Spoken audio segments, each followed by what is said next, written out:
మొన్న 3 రోజుల కిందట ఒక ఛానల్లో కొన్ని యూట్యూబ్ ఛానల్లో వెంకటరెడ్డి గారి అధికారులకు సంబంధించిన కొన్ని వార్తలు వచ్చినాయి. ఇలాంటి వార్తలను వేయకపోవడం మంచిదని చెప్పడం జరిగింది. నేను మళ్ళీ ఒక వీడియో రిలీజ్ చేయడానికి కారణం ఏంటంటే, ఏం జరిగిందా ఏం జరగలేదని మనం పక్కకు పెడితే, ఇప్పుడు గవర్నమెంట్ కూడా సిట్ కమిటీ వేయడం జరిగింది. కొంతమంది జర్నలిస్టులని అరెస్ట్ చేసినట్టు కూడా వార్తలు వచ్చినాయి. రాత్రి 11-12 గంటల నుంచి కొందరు జర్నలిస్టులను అరెస్ట్ చేస్తున్నట్టు వార్తలు కూడా ఇప్పుడు బయటకు వచ్చినాయి.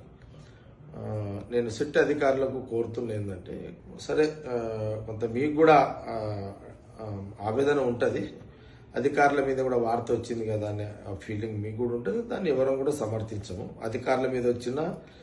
అధికారుల మీద రాజకీయ నాయకుల మీద ఎవరి మీద పర్సనల్ విషయాలు లేని ఉన్నట్టుగా వార్తలు వస్తే ఎవరు కూడా దాన్ని సమర్థించము, దాన్ని ఎవరు కూడా ప్రోత్సహించము.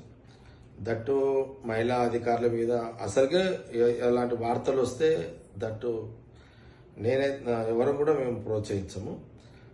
అధికారుల మీద వచ్చినా రాజకీయ నాయకుల మీద వచ్చినా లేనిది ఉన్నట్టుగా ఎవరు వార్తలు వేసినా అది తప్పే, దాన్ని తీవ్రంగా అందరం ఖండించాల్సిందే.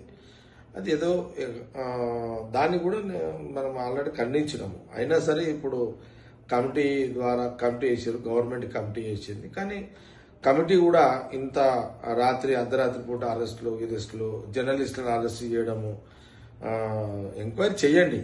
ఏం జరిగింది ఏం జరగలేదు పిలవండి, ఎంక్వైరీ చేయండి. నిజాలేంది అబద్ధాలేంది ఎందుకు ఇట్లా అనేది ఎంక్వైరీ చేయండి. సిట్ అధికారులు ఎవరైతే ఛానల్స్లలో వేసారో వాళ్ళ పిలిచి ఎంక్వైరీ చేయండి.